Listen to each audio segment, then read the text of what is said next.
سڵاوتان لێ بێوم کاتتان باش بەڕێزان لەگەڵتانین لە پانۆرامای ئەم شەو بۆ قسەکردن و گفتوگۆکردن و گەنگەشەکردنی بابەتێکی دیکە لای هەمووتان ئاشکرا و ڕوونە گەرمترین و گرنگترین و پڕقسەترین بابەتی نێو شەقام و خەڵک و هاوڵاتی ئاسایی و سیاسەتمەدار و تەواوی چین و توێژەکانی کۆمەڵانی خەڵکی کوردستان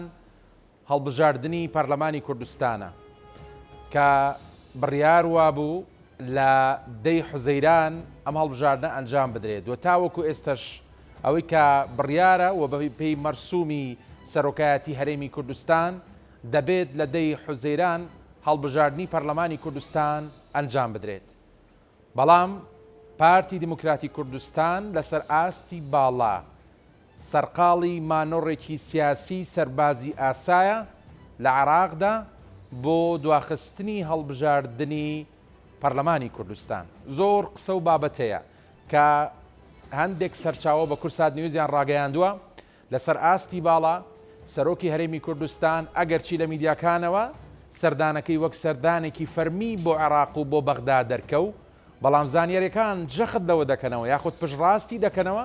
کە سەردانەکە تا ڕادەیەکی زۆر سەردانێکی حیزبی بووە بەو پێی لە هەوڵ و تەقەلا و تێکۆشاندا بۆ لەگەڵ سەرکردە سیاسی عێراقیەکان لەسەر و هەموو ژیانەوە سەرۆکوەزیرانی عێراق محەممەد شیع سوودانی کە داوای لێ کردووە دەرفەتێکی دیکە بدرێت بە پارتی دیموکراتی کوردستان تاوەکو بتوانن خۆیان باشتر ئامادە بکەن بۆ هەڵبژاردنەکە. هەر لەسەر سۆنگەی ئەم زانیاریانە لەو کۆبوونەوەی کە دوێنێ ئەنجامدرا لە نێوان سەرۆکی باڵای کۆمیسیۆنی هەڵبژاردنەکانی عێراق لەگەڵ سەرۆکی ئەنجومەنی وەزیرانی عێراق کە ئەم زانیاریانە زانیاری فەرمینین، بەڵام زانیاریەکن کە لەرێ و لەوێ کۆکراوەتەوە دەوترێت کە داوا کراوە کە کۆمیسیۆنی هەڵبژاردنەکان کارەکانی ڕابگرێ ئەگەرچی کۆمیسیۆن ڕوونکردنەوەیدا لەسەرەوەی کە ئەم هەواڵە دوورە لە ڕاستیەوە، بەڵام قسەکان بەو شێوەنەوە بە جۆرێکی دیکە بازەوە دەکرێت مەترسیەکە لەوەدایە کە پارتی دیموکراتی کوردستان ڕەنگە یاری بەکات بکە لەوەی کە داوای کرد و هەڵبژاردنەکە بۆ چەند مانگی دواب بکرێ، باس لەوە دەکرێت مانگی دە هەڵبژاردن بکرێ، بەڵام دەوترێت ئەگەر داواکارەکانی پارتی جێبەجێ نەکرێ دەکرێت هەڵبژاردنەکە بۆ چەند مانگێکی دیکە دواب بکەوێت. ئاخۆ لایەنە سیاسیەکان چه هەڵوێستێکیان دەبێت ئەو لایەنە سیاسیانی کە پێداگرن لەوەی لە دەی حوزەیران هەڵبژاردن بکرێ و ناکرێ و ڕێز لە مەرسومی سەرۆکایەتی هەرێم ناگیرێت دەبێت هەڵوێستێکیان هەبێت. دەمەوێت قسە و باز لەسەر ئەم بابەتە بکەم چی چاوەڕێی ئایندەی هەرێمی کوردستان دەخا ئەم دۆخە ناسەقامگیرە سیاسی کە ئێستا هەرێمی کوردستان پیای تێپەڕ دەبێ بەرەو چۆمان دەبا. هەموو ئەمانە جێگەی قسە و باس و گفتوگۆن لەگەڵ هەر یەک لە بەڕێزان کاک بەهجەت ئەحمەد وەک شارەزای یاسایی لە ستۆدیۆ لەگەڵ کاک بەهجەت بەخێر بی سوپاس بۆ ئامادەبوونە. هەروەها بەڕێز کاک فاتح سەنگاوی ئەندامی سەرکردایەتی یەکگرتووی ئیسلامی کوردستان لە ستۆدیۆ لەگەڵمانە مامۆستا جەنابیش زۆر بەخێر بی. دیارە من قەت عادەتم نییە لە پێشێکی بەرنامەکەمان زۆر درێژەی بە مێداوای لێبوردن لە جەنابتانەکەم، بەڵام بابەتە کاڵیەگەر کە کەمێک ڕوونکردنەوە بدەین ئەوەی تری بۆ جەنابتان بەجێ دەیەڵم. سەرەتا ژێمە لای تۆ کاک بەهجەت دیارە خەڵک هەمووی چاوەڕێی هەڵبژاردنە و ئەم چەند ئێستاکە ئێمە قسە دەکەین ڕەنگە چەند خوڵێکی دیکە بەیاننامی مەکتەبی سیاسی یەکێتی نیشتیمانی کوردستان وڵاو بێتەوە دوایی قسە لەسەر هەڵوێستی فەرمی یەکێتی نیشتیمانی کوردستانیش دەکەین. پێم بڵێ هەڵبژاردن نەکرێ ئەم دۆخە بەرەو چۆ دەچێت لە هەرێمی کوردستان؟ بەڵێ زۆر سپاس بۆ جەنابتان و زۆر خۆشحاڵشم لەگەڵ جەنابی مامۆستا ئیمشەو لە خزمەتی جەنابتان و بینەرانی کورسات نیوسی ئەزیز گفتوگوی بابەتە دەکەین. بەڵام زۆر بەداخەوە کە ئێمە ئێستا دانیشتوین باسی ئەوە دەکەین کە پاش ساڵێک و 6 مانگ لە دواکەوتنی هەڵبژاردننی پەرلەمانی کوردستان ئێمە گفتوگۆ بکەین لەسەر ئەوەی کە ئایا لە مانگی داهاتوو یاخود لە دوو مانگی داهاتووە هەڵبژاردننی پەرلەمانی کوردستان دەکرێت یاخود ناکرێت کە دەبوو پرۆسی سیاسی و دیموکراسی لە هەرێمی کوردستان ئەمەندە نموزجێکی جوان پێشکەش بکرێ، ئەمەندە کارێکی جوان بکرێت کە ئێمە ئێستا باسی لێرەوە بە گەشتبینیەوە باسی ئەوەمان کردایە کە پرۆسی دیموکراسی لە هەرێمی کوردستاندا بۆ بە ئاوێنەیەک کە ڕووناکیەکەی ئەگات بە هەموو ناوچەکە و بە عێراق و بە وڵاتانی ناوچەکەش. بەڵام بەداخەوە ئێمە دەبینین کە پێچەوانەی ئەم بابەتە دێسا لە هەرێمی کوردستاندا پەیڕەو دەکرێت. یەکێتی نیشتیمانی کوردستان ساڵێک پێشەوەی کە هەڵبژارد کە ماوەی یاسایی خولی پێنجەمی پەرلەمانی کوردستان تەواو بێت داوای هەموارکردنەوەی یاسای هەڵبژاردننی کرد و هەموو لایەنە سیاسەکانی تر هەموو فراکسیۆنە سیاسەکان لە ناو پەرلەمانی کوردستانە پشتگیری داواکەی یەکێتیان کرد و پشتگیری داواکەی فراکسیۆنی یەکێتیان کرد جگە لە پارتی دیموکراتی کوردستان دەبێت کە لەو کاتێشەوە پارتی ڕێگرە لەوەی کە یاسای هەڵبژاردننی هەرێمی کوردستان هەموار بکرێتەوە و یاسایەک بێت کە بتوانێت هیچ نەبێت وەکو یاساکەی ساڵی 1992 بێت کە یەکەم هەڵبژاردننی پەرلەمانی کوردستانی پێکرا. بە بەردەوامی پارتی دموکراتی کوردستان ڕێگری کردووە، بە بەردەوامی کێشە و گرفتی خستۆتە بەردەم هەموو ئەو کۆبوونەوانە، هەموو ئەو هەوڵانەی کە دراون. ئێستا ئەم گرفتەی کە ئێستا پارتی دروستی دەکات بۆ هەڵبژاردن کە گوایە لە دەی شەش و کۆمەڵە مەرجی هەیە و کۆمەڵە داواکاری هەیە، ئەم بابەتانە بابەتی تازە نین. پارتی پێشتر کۆمەڵە داواکاری تری هەبوو، کۆمەڵە بابەتی تری هەبوو. بەس هەدەفەکەی چیە؟ ئامانجەکەی چیە؟ ڕێگریکردن لە ئەنجامدانی هەڵبژاردن لە پەرلەمانی کوردستان. بۆ من دڵنیای شەکەم کە ئەگەر 4 مانگی تریش پەرلەمانی ماوەی هەڵبژاردننی پەرلەمانی کوردستانیش درێژ بکرێتەوە لەسەر داوای پارتی، دڵنیات دەکەم لە مانگی دێش حجە و بیانوویەکی تر دەدۆزێتەوە بۆ ئەوەی کە هەڵبژاردن ئەنجام نەدرێت. بۆچی هۆکارەکەی چییە؟ لەبەر ئەوەی کە پارتی خۆی شعبێتی خۆی زۆر باشە زانێت کە چۆن لە دەستی داوە، پارتی خۆی باشە زانێت کە لە ڕابردوودا لە ساڵی 1992 شەو هەتاوەکو هەڵبژاردنەکانی تریش کە کراوە بە چی شێوەیەک دەنگی هێناوە بە چی شێوەیە بۆتە هێزێک کە خۆی بەخۆی وتووە، نەک خەڵکی کوردستان پێی بڵێ خۆی بەخۆی وتووە کە هێزی یەکەم بووین. یعنی بۆیە پارتی ئێستا لە شکستێکی زۆر حتمیدایە هەڵبژاردن بکات دەدۆڕێت، هەڵبژاردن نەکا هەر دەدۆڕێت. بۆیە بەس خۆی واناڵێ کاک بازدانی پارتیەڵێ گەر ئێمە بەم هەموو کەم کورتیانە شەو بەشداری هەڵبژاردن کرد هەرێزی یەکەمی لە ساحەکەیە. ئەو بەڕێی خۆی نەک بە خەڵکی کوردستان. ئەگەر پارتی ئێستا دوو شت مسۆگەر بکات لە یەکێتی، دڵنیات دەکەم کە بەیانی دێتە هەڵبژاردنەکەەوە. یەکەم بابەتی سەرۆکی حکوومەتی هەرێمی کوردستان کە لە لای پارتی بمێنێتەوە کە دڵنیایشە و زۆریش دڵنیایە لە هەڵبژاردننی داهاتووە پارتی سەرۆکی حکوومەتی لەلا نامێنێت. دووهەم ڕێگە بدرێ بە کۆمەڵێک ئەم خەڵکانی کە تەجەنوسی پێکردون و لە دەرەوەی دەسەڵاتی وەزارەتی ناوخۆ کە تەجەنوسی کردووە بە خەڵکی کوردی تورکیا و سووریا و ئێران و ئەمانەی کردووە کە نزیکەی دەوری 300-400 دەنگدەرێکە بن، ئەمانەی بۆ ئەم دووشتەی بۆ جێبەجێ بێ بەیانی پارتیەتەدا عملی انتخابێکەوە، نەک بابەتی هیچ کێشەیەکی تری نێت تەنها بتوانێت کە ئەم دووشت بابەتەم سۆگەر کاتەوە. بەڵام یەکێتی بە هیچ شێوەیەک جارێکی تر ڕێگە نادات بەوەی کە تەزویر بکرێت لە خەڵکی کوردستان و بە هیچ شێوەیەک ڕێگە نادات بەوەی کە هەڵبژاردنێ بکرێت کە خەڵک جێی متوانێت خەڵک نەبێت. مامۆستا بەخێر بجارێکی تر یەکگرتووی ئیسلامی هەرزوو جەختی لەوە کردەوە کە ئێمە دژی دواخستنی هەڵبژاردننی، بەڵام وەک پێشتر لە پێشەکێکە ئاماژەم پێدا خۆ ئەگەر سەرۆکایەتی هەرێم مەرسوومێک دەرکات دوجار ئەمە دەبێتە ئەمری واقع و دەبێت هەڵبژاردن دوا بکەوێت. یەکگرتوو هەڵوێستی چی دەبێت و لە تێڕوانینی خۆتانەوە بۆ ئەم بارودۆخە دواخستنی هەڵبژاردن چی بۆ ئەم هەرێمی کوردستانە دێنێ؟ بەناوی خی گەورە زۆر سپاس. لە ڕاستی ئەمە وەکو بەڕێزت ئاماژەت پێدا هەر لە سەرتاوە دژی دواخستنی هەڵبژاردن بووین. کاتێکیش کە لە پەرلەمانی کوردستان لە 6/11 ویسترا کە هەڵبژاردن باڵین پەرلەمان درێژ بکرێتەوە، ئێمە یەکەم هێز بووین کە دژی ئەمە وەستاینەوە و کشاینەوە لە پەرلەمان.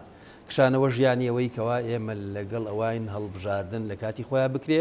و ئەم پەرلەمانە درێژ نەکرێتەوە چونکە نایاساییە و دوجاریش بە واقعی سەلما کە فعلەن ئەو درێژکردنەوە کارێکی نایاسایی بوو. خۆی ئەم عرفی درێژکردنەوەی پەرلەمانە شتێکی هەم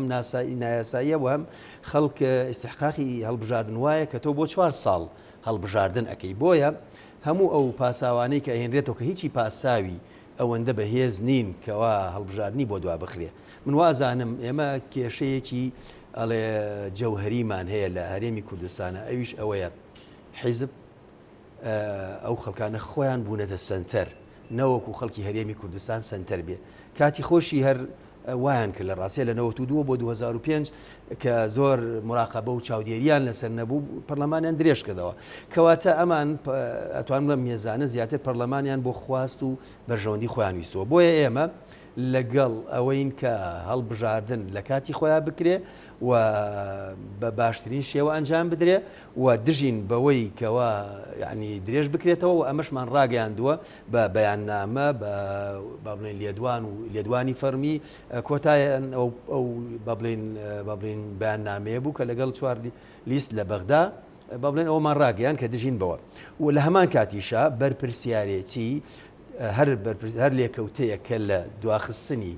هەڵبژاردن ئەکەوێتەوە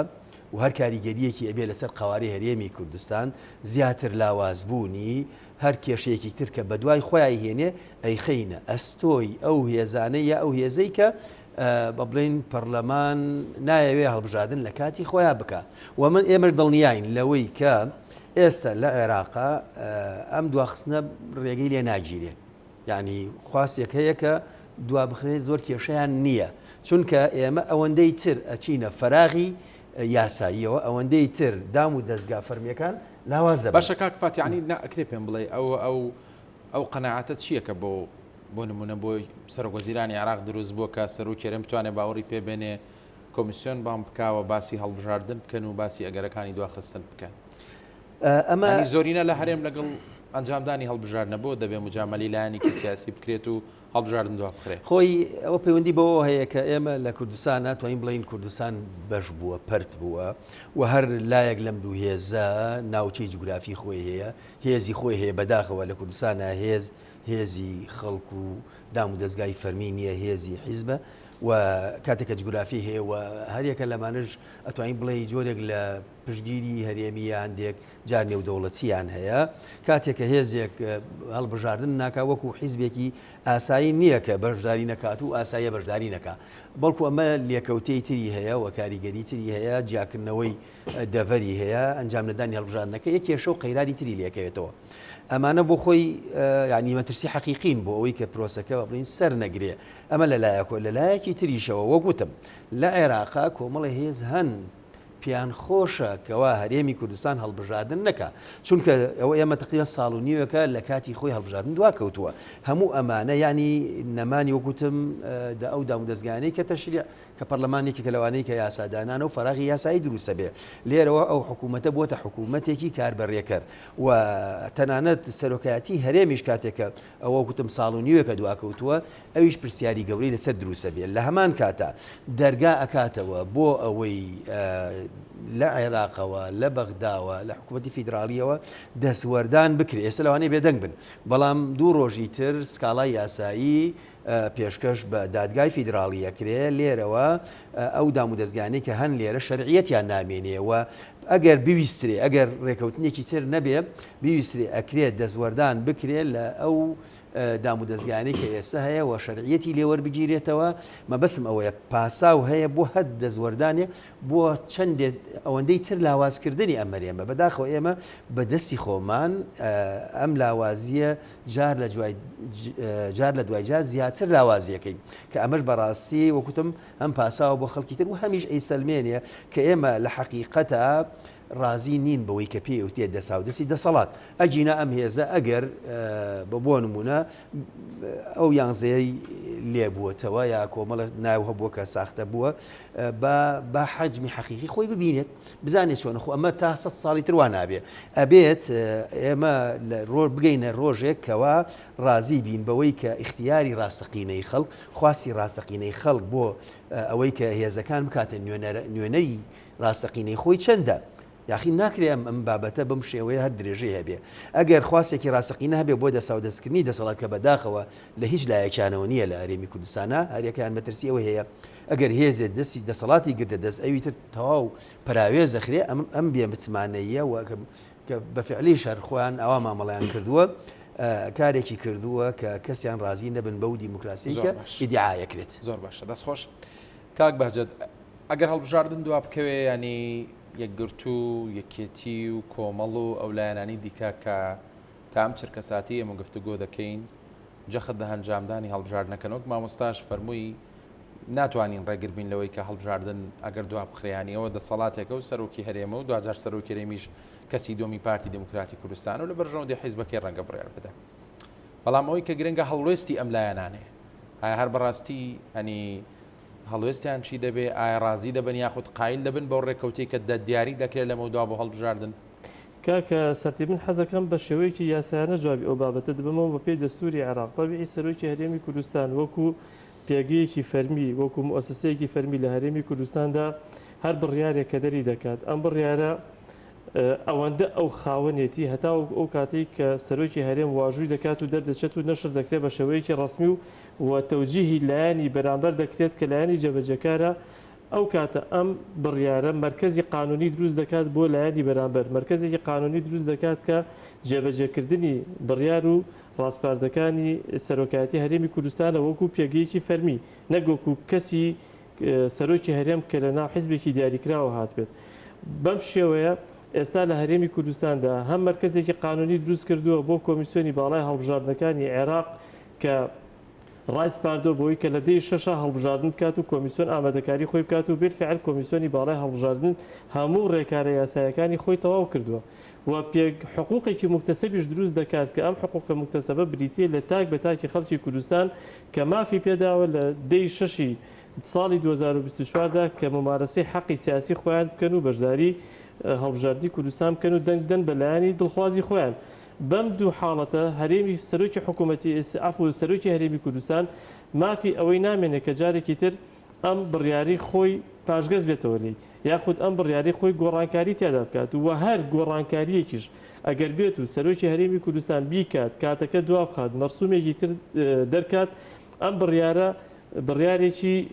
نادەستوریە بڕیارێکی نایاساییە و ئەو کاتە دەتوانێت تەعەن لەم بڕیارە بدرێت لە محکەمە ئیتیحادی و ئەو بڕیاری سەرۆکی هەرێم هەڵبۆشێنرێتەوە وەکو هەموو بڕیارە نایاساییەکانی تر کە دەرچووە لە پێشتر و هەڵبۆشێنراوەتەوە و سەرڕای ئەوەش کاک سەرتی حەزەکەم ئاماژە بۆ بدەم پێگەی هەرێمی کوردستان لە ساڵی 2014 کاتێک کە لایەنێکی سیاسی کە پارتی بووە قیادەی هەرێمی کوردستانی کردووە و هەرێمی کوردستانی بردووە بڕێوە ڕۆژ بە ڕۆژ هەرێمی کوردستانی بەرەو لاوازی هێناوە هەتاوەکو کاتی ڕیفراندۆم و کە لە 150 خاکی کوردستانی لەدەست داوە من لەگەڵ جنابی مامۆستا زۆر متفقم کە جنابی مامۆستا باسی ئەوەی کرد کە هەرێمی کوردستان تووشی گرفتی یاسایی دەبێت لە داهاتوودا و گرفتە یاسایەکان چییە چونکە بەپێی مادەی 170 لە دەستوری هەمیشەی عێراق باسی لەوە دەکات دەڵێ پێکاتەکان یاخود دەسەڵاتە اعتراف دەکات بۆی کە دەسەڵاتی هەرێمی کوردستان دەسەڵاتێکی دەستوریە لە چوارچێوەی عێراقدا بەڵام چی جۆرە دەسەڵاتێکی شەرعی قانونی کە لە جەماوەرەوە شەرعێتی یاسایی خۆی وەرگرتی بێت مادەی 56 بە بڕگەی 1 و بڕگەی 2 لە دەستوری عێراق ئاماژە بۆ دەکات کە ئەنجومەنی نوێنەران کە بۆ هەرێمی کوردستانیش ڕاستە و جێبەجێ دەکرێت ماوەی تەشریعەکەی 4 ساڵە لە 4 ساڵ بە دەرچوو ئەتر لەو کاتە شەرعێتی یاسایی نامێنێت مؤسسەکان شەرعێتی یاسایی نامێنێت و ئەو کاتە ئێمە دەکەوینە ینی چۆنەڵێ بیانوو دەدەینە دەست حکوومەتی ئیتیحادی دەست هەر لایەنێک لە حکوومەتی ئیتیحادی کە بێن لە ڕێگەی محکەمەی ئیتیحادی و تەدەخل بکەن لە ناو مؤسسەکانی هەرێمی کوردستاندا تاوەکو بگاتە کار بگاتە ئەوەی کە حکوومەتی عێراق ینی من زۆر بە دووری نازانم ئەگەر بێت و ئەم بابەتەی کە ئەم هەڵبژاردنە هەر دوا بکەوێت و بەم شێوەی ئێستا ببێت محکەمەی ئیتیحادی تەدەخل بکات لە حکوومەتی هەرێمی کوردستان و ئەسڵ حکوومەتەکە هەڵبۆشێنێتەوە بخاتە ژێر ویسای حکوومەتی عێراق و بەڵێ بخاتە ژێر ویسای حکوومەتی عێراق و هەڵبژاردن بەو شێوەیە ئەنجام بدرێت چونکە ئەوەی کە ئێستا ئێمە لە پارتی دەبیستین پارتی هاتووت باسی پێکاتەکان دەکات پارتی هاتووە دەیەوێت شەڕی محکەمەی ئیتیحادی و پەلاماری محکەمەی ئیتیحادی بدات بە گوشارخستنە سەر حکوومەتی هەرێم و بە ڕەهینەگرتنی حکوومەتی هەرێمی کوردستان تاوەکو شەڕی محکەمەی ئیتیحادی بکات باسی ئەوە دەکات دەڵێ من بێ پێکاتەکان ناچینە هەڵبژاردنەوە کاکە پێکاتەکان بڕیاری محکەمە ئیتیحادیە نەک بۆ پارتی بۆ هیچ لایەنێکی تر لە عێراقا بڕیاری ناگۆڕێت محەممەد حەلبوسی ئەمە بینیمان سەرۆکایەتی هەموو سونەکانیە کرد لە پرۆسی سیاسی لە عێراقدا کە محکەمەی ئیتیحادی بڕیارێکی بۆدا ئۆتۆماتیکی بڕیارەکەی جێبەجێ کرد و ڕێزی لە بڕیارەکە گرت زۆر باش مامۆستا قسە زۆرەکرێت لەسەرەوەی کە ئەگەر هەڵبژاردن نەکرێت وەزعەکە بەرەو چۆڕواوە چی لە دێ بەڵام لە هەمووی گرنگترە وابەتەیە کە کاکباجت ئاماژەی پێدا و جەنابیشت جەختت لێکردەوە کە ڕەنگە یاساییبوونی قەواری هەرێم کەوێتە ژێر پرسیارەوە ئێخۆ باشە پارتی خۆی شەو ڕۆژ پەنجەی تۆمەت بۆ لانانەی دیکە ڕاکێشێڵێ لە دژی قەواری هەرێم کارەکەن خوێنی شەهیدان و ڕەنجی چەند ساڵی ئەم خەڵکە خەنە پێناو بەرژەوەندەکانی خۆیان ئەگەر بڕیارە قەواری هەرێم دەکەوێتە ژێر دەست و پێوە ئەگەر هەڵبژاردن نەکرێت چۆن یاری بە کات دەکات چۆن دەتوانێت ئەم ریسکە بکە لە ڕاستیە وازانم ئەوە کە من خاڵێکم وتم لێرە حیزب بەرژەوەندیەکی بازنێکی بچووک سنتەرە نەک خەڵک نەک هەرێمی کوردستانیش ئێمە بەردەوام ئەبیسین و ئەزانین کە شەڕ لەسەر پۆست پلە کۆمەڵە دەستکەوتی بە بڵین مادی و ئابووری ئەکرێ لە عێراقا بەڵام کەی بینی ومانە شڕی زۆر گەورە لەسەر بۆ نمونە مادەی 140 بکرێ بیگەینە نقطەیەکی کۆتایی یا لەسەر بە بڵین جینۆسایدی ئەنفال و قوربانیانی ئەنفال و ئەم کەیسە بگاتە ئەوەی کە قەرەبوو کە بڕیاریشی لەسەر دراوە کاری لەسەر نەکراوە لەسەر ئەو ناوچانەکە گیرانەوە ئێمە شەڕی گەورەمان کرد من وازانم گرفتی ئەم هێزە دەسەڵاتدارانەوە بە تایبەتی ئێساکە لە پرسێکی واکە زیاتر ڕوو لە پارتی دیموکراتی کوردستانەکە ئەوەیە کە خۆی بەرژەوەندی خۆی سنتەرەوە هەموو شتێکەکرێتە قوربانی ئەم خواستە کە بەداخەوە ئێمە لە ڕابردوو شاشتی لە جۆرەمان بینیوە کە ئەمە با بڵێن گرفتێکی گەورەیە لە کاتێکە ئێمە ئەبێ حیزب ئەمە بۆ یەکێتیش و بۆ پارتیش و بۆ هەر هێزێکی تریش ڕاستە ئەبێ حیزب ئامرازێکی خزمەتکردنی خەڵک بێ خزمەتکردنی نەتەوە و پرسە نەتەوەیەکان بێ بەڵام لە لای ئێمە هەموو شت کراوەتە قوربانی حیزب کۆمەڵێک کەس کۆمەڵێک بەرژەوەندی کە ئەمە هەر ئەمەشە ئێمە لە مێژووی کووردا زۆر قوربانی ماداوە بە خەڵک و باین لە پێناو هەندێک خواستی خۆمانە جا لێرە فعلەن ئێمە لە بەردەم ئەم دووڕیانای هەموو ئەو کەسانی کە چاودێرن دنیا پێمان ئەڵێ کە هەڵبژاردن لە کاتی خۆیان بکرێت دەی با چەند کورسیەکەت کەم بێیانی ئەو پۆستەی کە هەتا ئێستا با بڵێن سەرۆکی حکوومەتە و سەرۆکی ئەنجومەنی وەزیران با دانەیەکیانە دەست بدەیت ینی دنیا ئاخرە بێ لە کاتێکا تۆ پارێزگاری ئەەکەی لە قوارەی بەهێزبوونی قواری هەرێمی کوردستان من وازانم ئەمە پەیوەندی بەوە هەیە کە کێ سنتەرە خەڵک سنتەرە هەرێمی کوردستان و پرسەنەتەوەیەکان سنتەرن یا خواسەکانی خۆمان ئێمە بێ قەنەعەتمان وابێ کە هەرێمی کوردستان خەڵکی کوردستان ئەبێ ئامانج بن کاتێک ئەم ئامانج بوو ئەم حیزب و ئەو حیزب و دایان حیزب دێ و ئەڕوا بێ خەڵک بمێنێت و بەرژەوەندی خەڵک بمێنێ بەس ئەم جۆرە لە هەڵس و کەوت ئەم جۆرە لە با بڵێن سەرسەختی ئەم ئەزمونەی کە ئێستا هەیە کە دوجار خۆشیان زەرەرەکەن و خەڵکی تریش زەرەرەکە چونکە هەندێک شت هەیە ئێمە ئەو پێگە گەورەیەمان نەماوە لە ڕاستیە و ئەمە هەموو کەس پێمانی وتووەوە ئاماژەی زۆریش هەیە لەوانێ بڵێم هەندێک هاوکێشەی سیاسی هەیە کە گەورەترە لە هەرێم ئەم بابەتەی هێشتوەتەوە کە ڕێگە ئەدرێ کە هێزێکی وا بۆ نمونۆک و پارتی بێوێت گوڵی هەڵوێستێکی ئاوا سەڵب و ڕق بنوێنێ کە ئەمە خراپە بەڵام لەوانێ بارودۆخێکی سیاسی هاوکێشەکان بگۆڕێن ئەو کاتە گوڵی زۆرشن لە شوێنی خۆی ئەترازێ و ئێمە زەرەری گەورە ئەەکەین دوجار ئەوانیش زەرەرەکەن چونکە ئەوەی کە لە کوردستانە بەڕەوا و ناڕەوە قازانجی زۆری کردو ئەوانن بەڕاستی ئەو هێزە نەنکە دەسەڵاتیان هەیە جایترمەیەکێتی بێت چ پارتی بێ بۆیە ئێمە ئەبێت بەرژەوەندە باڵەکانی خەڵک بەرژەوەندی ڕاستەقینەی هاوڵاتی خۆمان ئەمە سنتەر بێ کە ئێستا وگوتم ئاوان نییە کە ئەمە بەڕاستی لە دوجارە زەرەری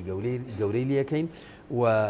ئەزمموی تریشمان هەیە هەر جارەی شتێک لە دەسەدەین ئێستا کاتێکە بۆ نمونە پارتی کە ئێوێ هەڵبژاردنەکە حتمما ئێمە ئەزانین وەڕا ئەلکەوالیس شتی تر هەیە گفتوگۆی تر هەیە و هەموو خواستێکە تۆ هەتە لە بەرامبەر ئەبێت تەنازول بۆ هێزێکی تر بکەیت بۆ دەسەڵاتێکی تر بکەیت بۆ نازانم ئەم لاولایەکی تر بکەیت تاوەکو هەندێک دەستکەوتت هەبێ هەتا تەنانەت ئێمە دڵنیانین ئایا بۆ نمونە یەکێتیش ڕێکەوتنیەکی تر یا قسەیەکی تری نییە غەیری ئەوەی کە ئاشکرای کردووە ینی ئەوە ژێکێکە لەو شتانەی کە هێزەکان دەبینێت ئەوەی کە ڕوونە ئاشکرایە بەسەکەنەوەی کاڵبژاردنە بێ بکرێت لە کاتی خۆی وایە بەڵام ئایا دوای ئەوەی کە شتێکی تری پێ ئەدرێ یا زمانێکی یەک دقە بەجەهلم ینی ئەگەر ثانیەک یەکێتی نیشتیمانی کوردستان من لە بەرچاوی هەموو خەڵکی کوردستان پێ دەڵم هیچ ڕێکەوتنێکی لەگەڵ پارتی و هیچ لایەنێکی سیاسی کوردستاندا ڕێکرد نهێنی و ئاشکرای نییە بۆ دواخستنی پەرلەمانی کوردستان و یەکێتی مصرە لەوەی کە دەبێت هەڵبژاردن لە کاتی خۆیان دێمە هیوادارین شتەکان وڵی ڕوون بن بەسم ئەوەیە بەردەوام ئێمە ئەم هینەمان هەیە ئەم ترسە هەیە و لە ڕابردووشە کۆمەڵە شت بووە کە ئەم ترسە و ئەم پرسە ینی چۆن لە یەکێک بێ لەو قسانەی کە پێویست بێ بکرێت زۆر باشە دەگەرم وڵات کاک بەجەتانی هەم بۆ قسەکەی مامۆستا هەم بۆ خەڵکیش ینی یەکێتی پێویستە ئەو دڵنیاییە بداتە خەڵک کە لەم ڕێگایەدا تا کۆتایی جەخت دەکەینەوە لە گریمانەیە کە ئەگەر هەڵبژاردیش دواب بکەوێ هەڵوێستێکمان دەبێت کە هەڵوێستەکەمان پشگیری نییە لە داواکارەکانی پارتی پشگیری نییە لەو ئامانجەی کە پارتی ئێوە دیاران پرسیارە حیزبیانە لە تۆ ناکەم بەڵام وا لێ دەکەم کە لە تێڕوانینی خۆتەوە بۆ سیاست و ئەجەندای یەکێتی ئەنی پێ دوایە یەکێتی نیشتیمانی کوردستان دەتوانێت ئەو دڵنیایە بداتە مامۆستا و هەموو خەڵکیش کاک سەرتیبێچەتی نیشتیمانی کوردستان لە بیدایەتی دامەزراندنی و هەتاوە ئێستا حیزبێکی ئازا و بەتوانە و بەجەرگ بوو و هەچ شتێکی کردوێت زۆر مەردانە کردوێتی یعنی نەچوە ئیشی ژێربەژێر یاخود کۆمەڵێک ڕێکەوتنی ژێربەژێر و کۆمەڵی سەقی ژێربەژێری نییەیشێتی و ئەوەی لە کۆبوونەوەکانی مەکتەبی سیاسی یەکێتیە هەیە پاش سعاتی کە چێتە سەر سوۆشیال میدیا و خەڵک هەموو تەفاسیلەکە زەنشتی شاراوە لە ناو یەکێتیە وجودی نییە و یەکێتی سوور ئەزانێت کە پارتی ئامانجی ئەوەی هەڵبژاردن نەکات پارتی ئامانجی ئەوەی بیانووی ئەوە دەگرێت هەڵبژاردن نەکات یعنی هەتا وەکو جارێکیش کاک پاڤڵ لە ڕاستەخۆ لە دیمانەیەکی لە کەناڵی ڕوودا و بە ئاشکرا چالەنجی پارتی کرد کە پارتی ناوی هەڵبژاردن بکات پارتی ئێستا کۆمەڵێک بیانووی گرتووە کۆمەڵێک حجەی گرتووە بەدەستیەوە کە ئەسڵ ناوی هەڵبژاردن بکات ئەوێت کات بکوژێت ئەوێت بە دوای دەرفەتێکا دەگەڕێت کە ناوچەکە تێک بچێت یاخود عێراق تێک بچێت و ئەو بتوانێت لەم فراغێک بدۆزێتەوە لەم بابەتەدا بەردەوامی بەدەسەڵاتی خۆی بدا لە کوردستاندا و بەم شێوەی کە ئێستا ئەوێ بمێنێتەوە ینی مشکلەکە لە چیدا تۆ هاتۆ باسی پێکاتەکان دەکات ئێ باشە خۆ بۆ مانگی دێژ بابەتی پێکاتەکان ناگەڕێتەوە ئێ بۆ دوای مانگی دێژ بابەتی پێکاتەکان تازە ناگەڕێتەوە کۆتایی هاتووە باسی ئەوە دەکات کە هەڵبژاردن 400,000 دەنگدەر کە تەجەنووسیان پێکراوە و هەمووشی بۆ پارتی دەنگەدەن بگەڕێنێتەوە بۆ ناو بەڕاشکاوی ئەگەری هەڵوەشانەوەی حکوومەتی هەرێمی کوردستان تا چەند پێشبینی کراوە تاوەکوت ئاستێکی زۆر بەرز بەڕێژەیە بەڕێژێتوان لە 1970 ئەنی هەست دەکەیت بۆ نبوون ئەگەر لە یەک دوو ڕۆژی داهاتوو داچکە بۆ پێی باز دەکرێت دەنی زانارەکان ئەوەن ڕەنگە ڕۆژی یەکشەمەیان دووشەمە سەرۆکایەتیێرە مەرسومێک دەربکە و هەڵبژاردن دوا بخرێ ئەنی لە هەفتەی داهاتوودا شتی چاوەڕوان نەکراوە دەدات ئەگەر سەرۆکایەتی هەرێم ئەو مەرسومە دەربکات دڵنیا بە لە محکەمەی اتحادی تاعنی لێ دەدرێت و ئەو مەرسومە هەڵەوە شێنرێتەوە و کاری پێ ناکرێت و هەڵبژاردن ئەگەر کاری پێ نەکرا هەڵبژاردن لە کاتی خۆی بکرێت ئەبێ هەڵبژاردن بکرێت بەڵێ ئەگەر هەڵبژاردن لە کاتی خۆی بکرێت دەرفەت هەیە یاخود بە جۆرێکی دیکە جۆرێک لە مرونەت هەیە بۆی حجەیەکی یاسایی بدۆزرێتەوە بۆی پارتی قایل بکەن مێنێتەوە سەر کۆمیسیۆن من نازانم ئەو مێنێتەوە سەر کۆمیسیۆنی باڵای هەڵبژاردنەکان کە خۆیان چۆن ئەو بابەتە ڕێگەخەن و کە جارێکی تر پارتی بتوانێت بێتەوە ناو پرۆسەکە بتوانێت ئەگەر چی کۆمیسیۆن ڕەتی کرەوە بەڵام زانەریەکان زۆر جەخەلەوە دەکەنەوە کە سەرۆک وەزیرانی عێراق بەڕاشکایی بە سەرۆکی کۆمیسیۆنی وتۆ کە کارەکانتان هەڵپەسێرن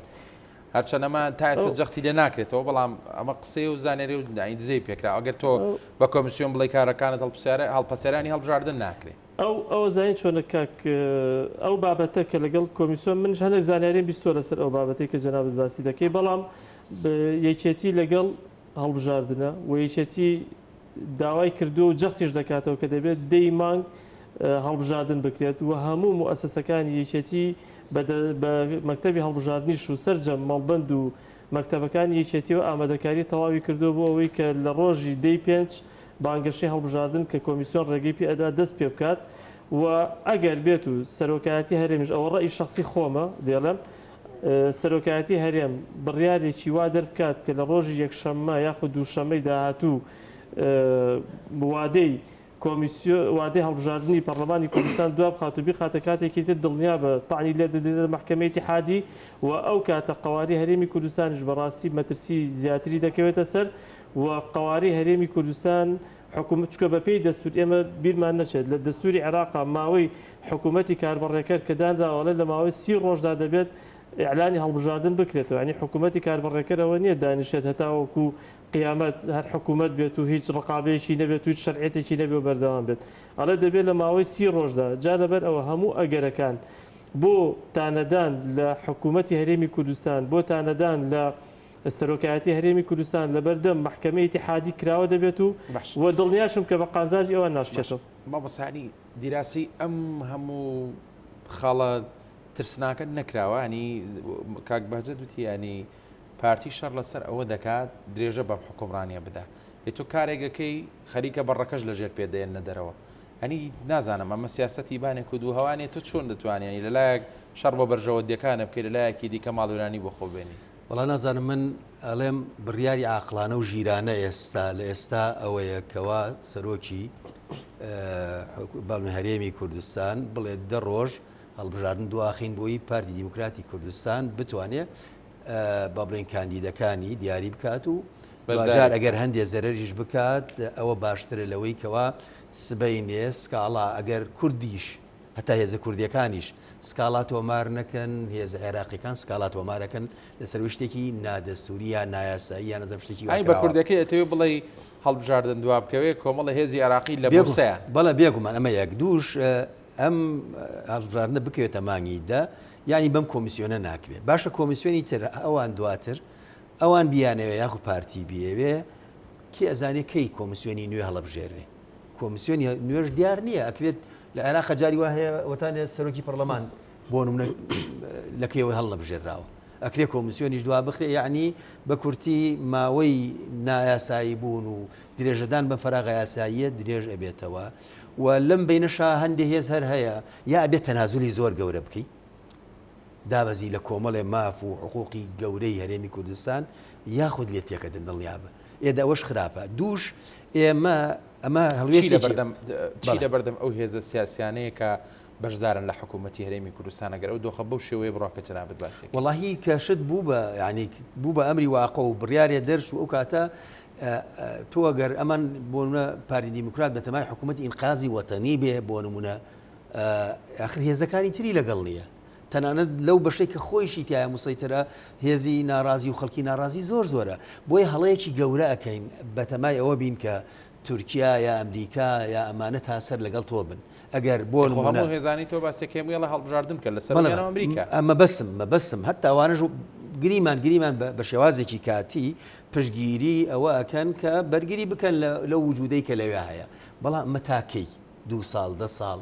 ینی خۆتەزانی هاوکێشەی هێز بەردەوام لە گۆڕانکاریە بەرژەوەندیە دێتە پێشەوە هەر عێراق خۆی ئامادەیە کۆمەڵێک تەنازولی گەورە بکە بۆ ئەوەی کەوا ئەوان پشتگیری ئەم بۆ نمونە وجودە و کیان تەنان قواری هەرێمی کوردستانیش نەکەن بۆیە ئێمە لە بەردەم ینی ئەتوانم لەم هەڵەیەکی گەورەین ئەگەر بۆشڕاوایە وەکو کاک بەهجەت کە ئەگەرێکی پێشبینی کراوانی حکوومەتی هەرێمی کوردستان هەڵبۆشێتەوە من بە ئەگەرێکی دووری نابینم و مەگەر وەگوتم تەنازولێکی گەورە بکرێ کە ئەویش هەر بخۆی ینی زیانێکی گەورەیە ئەجینا هەر هێزێک ئەبێ کە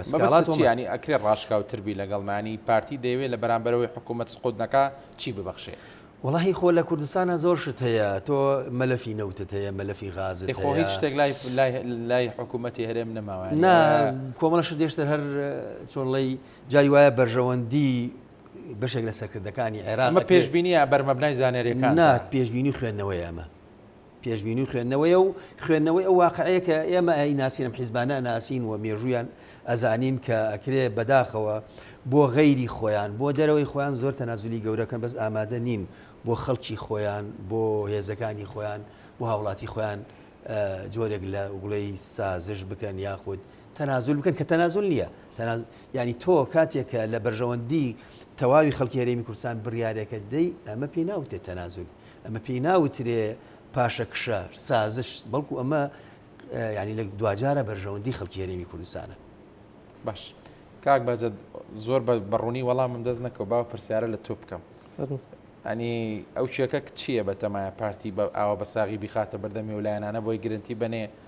حکوومەت بەردەوام بێ ئەم دۆخە ئاوا بە بەردەوام بڕوە وڵای کاک من مامۆستا هەر زوو ئەڵێ شتی تر هەیە بیبەخشی بۆی ئەم دۆخە بەردەوام ئەزانین چۆنە پارتی هیچ شتێکی لە بەردەستان نەماوەتە بیبەخشێت و پارتی ئێستا دەوێت بەس تەنها پارێزگاری لەو دەسەڵاتە بکات و لەو چێکە بکات کە جەنابەت باسیەکی کە بوو خۆی بمێنێتەوە و ئەو دەسەڵاتە زەبەلاحی کە لە بەردەستیا بووە لە ساڵی 2014 بەدواوە دوای ئەوەی کە بەڕێز مام جەلال نەخۆشکەوت و لە ساحەی سیاسی ڕۆیشتە دواوە کێشە ناوخۆیەکانی یەکێتی زیادی کرد و وای کرد کە پارتی زیاد لە حەجمی خۆی قاچ ڕابکێشە لە هەرێمی کوردستانە وای لێ کرد کە پارتی زیاد لە حەجمی خۆی بڕیار بدات و دەست بخاتە ناو کاروبارەکان و دەوری هەبێت لە بڕیارداندا ئەمانە وای کردووە کە پارتی ئێستا هەر بۆ عەقڵەتی ئەو کاتەوە بەردەوام بێت و ئێمە بینیمان لە دوای ساڵی 2014ەوە پارتی دەسەڵاتی ڕاهای لە هەرێمی کوردستانە گەیشتە دەست و ئامر و ناهی خۆی بوو ئەوە بوو لە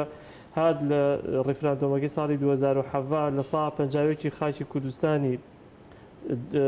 مجازەفە پێوە کرد و بەداخەوە لە سا 50 خاکی کوردستان ڕۆی و یەکێتی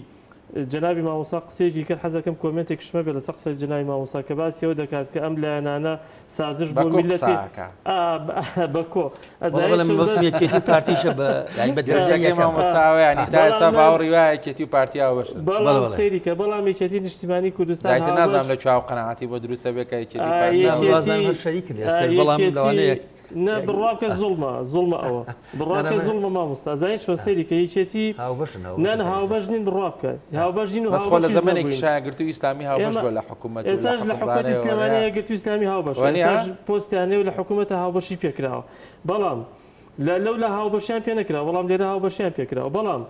لە یەکێتی لە ساڵی 1992 کە یەکەمین هەڵبژاردننی پەرلەمانی کوردستان کراوە ئەو کاتێش پارتی بە تەزویر و بە کۆمەڵەشت 4-5 دەنگی لە یەکێتی زیاتر بوو یەکێتی تەنازولی لە مافی خۆی کرد لە هەڵبژاردننی دووەما بە هەمان شێوە لە هەڵبژاردنەکانی ترشە هەتاوەکو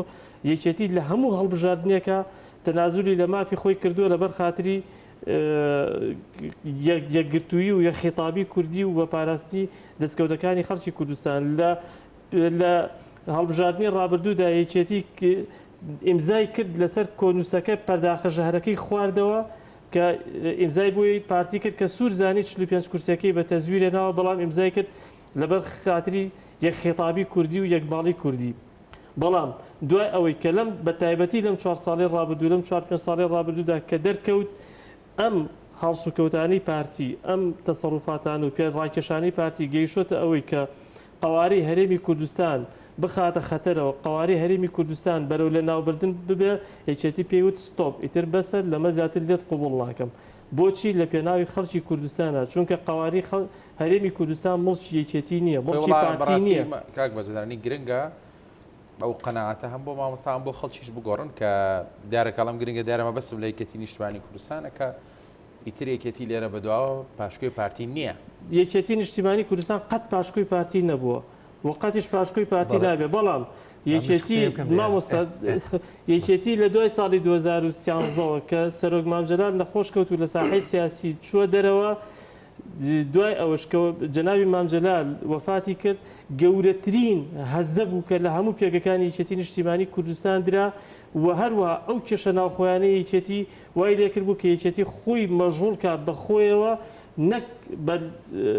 بەشداری بکات لە بڕیارە سیاسیەکان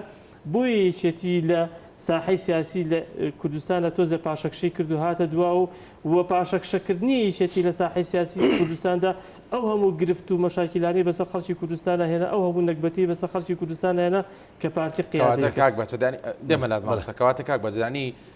چاوەڕێی هەڵوێستی تند و جددی بن لە یەکێتی ئەگەر هەڵبژاردن دوا بکەوێت بەڵێ بە دڵنیای یەکێتی ئینجارە بێدەنگ نابێت بەڵام من یەک شتێکم من تا ئێستاکەش هەرڵێم ڕاستی سێکێتی وگوڵی هەلوێستی تونترە بەڵام هێشتا شەر یەکێتی بەشدارێتە پارتی لێرە نیە باخ ئێمە قسەیە بکەینەڵێ بۆ ئەوە یعنی یەکێتی و پارتی تاوەکو ئێساکە بەشدارن پشتیوانی یەکن هەر بۆ یەک نمونەیەک بۆ بێنمەوە بۆ نمونە ئەچە نێمە باسەکەمان شتێکی ترە ینی ئێستاکە یەکێ لەو شتانی کە خەڵکی هەرێمی کوردستان پێی ناخۆشە و متمانی لە دەستداوە هەژماری منە لێرەش لە هەرێمی بڵین بەشی لە هەرێم و لە بەشی ئەملاش یەکێتیش وەکو پارتی تەکی دەکاتەوە لەسەر هەژماری من لە کاتێکە ئەزانێ خەڵکی هەرێمی کوردستان متمانیان نییە بە بانکەکانی ئێرە بەم هەژماری منە بۆیە ئەبێتی لەمانەوە بچێتەوە چوارچەوەی ئەو بابەتی کە کاگواجت باسی کرد هەندێک جار تۆ لەسەر شتێک کۆچی بۆی ئەمنی قەومی یاخود شیرازە و ئاشتر بەس سەزایی چۆنە خەڵکی من وازانم لە کوردستانە ئەم بڵین اتفاقی بین یەکێت و پارتی ڕاشکاو بین لەگەڵک من حەزەکەم ڕاشکاوەقعەکەی منی ئەوە نییە ڕوونکردنەوە بۆ جەنابە بە بەڵام کاتێک بۆ نمونە تۆ دەکەویتە سەنگەر و شەڕکردن لەگەڵ هێزێکی سیاسی لە هەرێمی کوردستان کێ باجەکەیەدا خەڵکی ئاسایی ئەوە ڕاستە بەڵام ئێمە نابێت ئێمە سیرکە ئێمە ئەم ئاسایشی نەتەوەی ئاسایشی خۆراک ئاسایشی کۆمەڵایەتیمان بەهۆی وگوڵی سازشکردنی ئەم هێزانە بۆ یەکتی کەوتۆتە مەترسیەوە خۆراک خۆتەنزانی سنوورەکان چۆنە دەرمان بە هەمان شێوەیە ئاسایشی نەتەوەی هێزی نێودەوڵەتی نەهاتووە نەماوە ئەمانەی دەور و پشکە بە جۆرە لە ژۆرەکان دەستوەردانیان نەکردی بێ هەر بەهۆی ئەوەی کە ئەم دوو هێزە بە حساب هاوبەش یەکن لە جیاتی ئەوەی ئێمە ئەگەر ئەم دوو هێزە بۆ فەرموو مامۆستا ئێوە و لایەنە سیاسەکانی تر پاڵپشتی یەکێتی بن پێکەوە ئەم واقعە تاڵە بگۆڕن والله جارێ باەکێتی خۆی یەکلا کاتەوە ینی ئەوە یەکلابوویەوە و کاتە ینی ئەوە ژڵکردن لە پێشەوە ینی پێشتیش لە بەرنامەکەدا وتم و ئێستاشێڵم و ینی ئەوە جەختەکەنەوە لەوەی کە هەڵبژاردن دەبێت بکرێ ئەگەر ناکرێ هەنی ڕەنگە هەندێک زانیاری هەبێ هێشتا ینی پشڕاز نەکرابێتەوە بەڵام پێشاتی سیاسی گرنگ لە ڕێگایانی پێشاتی چاوەڕوان نەکرا مفاجعاتی سیاسی بۆیە لە کاک بەهەجەتی شمپرسیانی وتمێکێتی هەڵوەستیی دەبێت ڕەنگە ئەوەی کە گرنگە ینی من دیسان دەمێ پرسایی لێ بکەمەوە گرنگە ینی لەم کاروانە ئەم لایەنە سیاسیانە ئەم پارتە سیاسیانە بە خۆیان و جەماوەریانە پێکەوە لە پشتی یەک بن بۆی ئەو واقعە بگۆڕن ئێمە وە چاوەڕێ ئێوەکەین ئایا خەڵکی هەرێمی کوردستان لە داهاتووە کە هەڵبژار نەکرێ خۆ بکات یەک نێسیێڵێ چەندە متمانە بە ئێمەدا کە ئێمە توانای ئەومان هەبێ فعلەن بە قورسایی خۆمانەوە و بتوانین نوێنەرایەتی خەڵکەین تەنانەتە ئاسی دروست بەشداریکردن لە حکوومەتە بەس بە شێوازێک کە فعلەن تۆ هەز بکەی بابلین بوونێکی ڕاستەقینەت هەیە نەگەوەی کە ئێمە هەندی ئەزمونمانەیە کاتی خۆی یەک دوو جار چوونە ناوڵ بابلین حکوومەتەوە بە هیوای ئەوەی کە ئەم جارە چاکترە بێ ئەم جارە وەکو جاری پێشوو نابێت کەچی دوجار هەر دەورێکی هامشیت پێدەن بۆ ئێمە بابلین کشاینەوە و ئەوە خۆتان زانین لە 2010 ئێمە لە دەرەوەی لە هەنێ شوێنی شایەتگرتووی ئیسلامی کوردستان مساعدەی پارتی کردووە بابەتەکەمانەوە نییە بەڵام ناوانە هەڵوێستی خۆمان بۆ شتێک ئێمە لە هەڵبژاردننی ئەنجومەنی پارێزگاکان لە کەرکووک یەکێتی هاواری دنیای کرد لایەنە سیاسەکان لەگەڵمان بەشدار بن دەیان پارتی و لایەنی سیاسی لەسەر مێزە پرسیارە ماڕاستە کردووە ئەڵێ ئێمە ناتوانین دڵی پارتی لە خۆمان بڕنجێتی بڕند ئێمە یەکێتیش داوای لێ کردوین پارتیش داوای لێ کردین بەڵام بۆ بەشداریتان نەکرد ئێمە وتمان ئەبێ لە کەرکووکە لیستی کوردی یەک لیست بێ ئێمە نابینە پاشکۆی هیچ یەکێک لەو هێزانە کە لە کەرکووکە یا ئەبێ کوردی یەک بێ بۆ پاشکۆیەتی آخر ناوای لێ هات تۆ ئەچویتە پاڵ یەکێتی بۆ نمون لەگەڵ یەکێتی بووی وەکەوەی کە سنگەرە لەم لاگرت بێ ئەچویتە ئەولاش سنگەرە لەو لاگرت بێ ئێمە کەچی خۆ زەرریشمان بوو لە ئێمە زەرماندا لە خۆمان بەس لە پێناوی یەکێتی بۆ شێوازش کە دەبینیەوە ئەنی بارودۆخۆک و ئەم ئەنجامەکانەوە پیشانەدا بەڵام دوازار خەڵکەک ئاسایەکانی دەنگێکی زۆر بە هەدەرچوو من کاتی خۆی سلماندم کە ئەگەر یەکگرتو و تەنانەوەی نوێژ بچواتە لای هەر لایەکیان کورد لەوە زیاتری ناهێنا ئەو بە ئامارکان فوتا من بەین بەس خۆلایانی کەم بۆ مێژوو دەکرا بنووسێتەوە کە یەکگرتو و پاپش بوو لەو بەرەی کە پێکەوە بەریترمانەیە مشکلەکەەوەی ئێمە لەگەڵ پرسیارەتی مێژوویە لیستە ناوی لیستی کەرکووک هێز و ئیرادەمە یەکێتی نەبوو ڕوونە نەنا خۆی ڕوونە شتانە بوو بە دوو طرف ئێمە لەگەڵ ئەوە بووین کە لە کەرکووکە یەک لیستمان هەبێ کورد پەرت نەبین کە پەرت بووین ئێمە بڕیاری سیاسیمان لەو کاتە ئەوە بوو کە باڵین بەو شێوە کاکێ باشێت داپرسیار لە جەنابەتەکەم ینی ئەم هەموو بارودۆخی کە باس ماکرێ هیەک ئاماژەی دڵخۆشکەری تیانی ڕەنگە ئێستا خەڵکێکە بە دیارمانەوە دانیش پێ بڵێ بەڕاستی ئەوەی کە ئێمە باسیەکەین لەسەر ئەم مێزەیانی لە چاوتروکانێکا ڕەنگە ئەوەی کە بە مێشکی بەشەردانای ڕوو بداوە مەترسیترین دۆخ ئەوەیە کە باسیەکەن حکوومەت هەڵوەشێتەوە و ببینەوە بە پارێزگایەک لە عێراق و زۆر بابەتی دیکە ئەو لایەنە سیاسیانە بە گشتی هەمویان پێکەوە کاتیان لە بەردەمایە ڕێگری لەم بارودۆخە ناخۆش و هەستیارە بکەن یان نا دەبێت لەگەڵ بارودۆخەکە دەست و پەنجەنەر بکەن کاکە هەڵێز من دەمەوێت زۆر بە سەریحی جوابی جەنابت بمەوە تکا دەکەم خەڵکی کوردستان متمانە بە یەکێتی نیشتیمانی کوردستان بکەن هەموو هێزە سیاسەکان بە یەکگرتووی ئیسلامی شەو کە جەنابی مامۆستا لێرە دانیشتە ینی متمانە بە یەکێتی نیشتیمانی کوردستان بکەن و یەکێتی نیشتیمانی کوردستان وەکو چۆن لە ڕابردوودا لە دوای نسکۆی ساڵی 1975ەوە هەڵبژار نەکرێ مامۆساوە زۆر جارێکی تر یەکێتی پارێزەری خەڵکی کوردستان بوو یەکێتی گەورەترین شۆڕشی لە مێژووی کووردا دروست کرد و گەلی کوردی پاراست و لە ساڵی 1990 ڕاپەڕینی جەماوەری سەرکردایەتی ڕاپەڕینی جەماوەری کرد ئێجارێژ یەکێتی نیشتیمانی کوردستان ئەم ستۆپەی کە بە پارتی کردووە لە پێناوی خەڵکی کوردستانە و یەکێتی پارێزەر و پێشمەرگەی سەنگەری بەرگریە لە قواری هەرێمی کوردستان بە هەموو لایەنەکانی بەلایانی سەربازی بەلایانی ئەمنی بەلایانی هەواڵگری بەلایانی یاسایی بەلایانی سیاسی یەکێتی پارێزەری قواری هەرێمی کوردستان دەبێت و ممکنیش نییە کە یەکێتی دەستبەرداری ئەوە ببێت کە قواری هەرێمی کوردستان تووشی گرفتی گەورە ببێت بەڵام دەبێت خەڵکی کوردستان لایەنە سیاسیەکان پشتگیری یەکێتی بکەن ئەگەر سیاسەتی پارتیان بەدڵ نییە. مامۆستا قۆڵی لێ هەڵماڵن و لەگەڵ لەکێتیە پشتگیریەکێتی کۆ ببنەوە و پێکەوە قەرار بن کە بەدەژە واقع ئەتاڵەیە بچنەوە ئەگەر هە بڕیار هەڵبژاردنیش دوا بکەوێ قسەیەک بۆ خەڵکی کوردستان بکەن بڵێن ئێمە وەکو هێزە سیاسەکان یەکێتی و یەکگرتو و کۆمەڵ و ئەلف و با و سین و جیم لەگەڵ سیاسەتی پارتیان بەدڵ نیە با پژگیری یەکێتی بکەن. ئێمە پشتگیری کەس ناکەین پشتگیری خۆمان سیاسەتی خۆتان بکە بەڵام لەسەر بەرژەوەندێکشتێکە دەبێ یەک دەنگ بەڵێ ئێمە هێزێکی بەبڵین سەر بەخۆین پشتگیری ئەو قەناتانەکەین کە وگڵی بەڕاستی ئەزانین بەڕاستی خۆلایانی کەم لەوە کۆکن لەگەڵ جەختەکەن و لێ هەڵبژاردن ئێمە لەگەڵ یەکێتی کۆکن لەو بۆچەوەی و کۆمەڵە ئێمە بەیاننامەمان دەرکردووە دژ بەوەی کەوا هەڵبژاردن دوا بخرێ ئەمە هاوڕێ وگڵی هاو بەیاننامە بەتەنیا ئەنی کافی نیە ڕەنگە پێویستمان هەیە یەکێتی ڕێک بکەوێت لەگەڵ پارتیال بۆ هەندێک دەستکەوت دەزای چۆنە وەڵی من بە ناوی یەکێتی ئەو مافەدەم بەخۆم بە ناوی سەرپاڤڵی شەو سەیری کە ئەو مافەدەم بەخۆم یەکێتی ئەوە ناکات دەی باشە ئێمە گرنگەوەی ئێمە من لە لای خۆم وە لای یەکگرتووی ئیسلامی کوردستانیش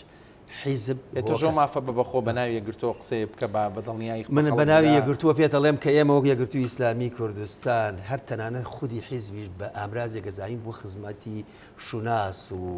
بوونی نەتەوەی گەلی خۆمان شارێک هەڵوێستێک ڕوتێکی جددی دروست بێ پاڵپشتیەکەن ئێمە ڕوتێکی گشتی جددی دروست بێ بۆ بەگشت ئەم واقعە بچێتەوە یەکگرتوو پاڵپشتیەکە بەڕوون و ڕاشکاوی یەکەم هێز بووین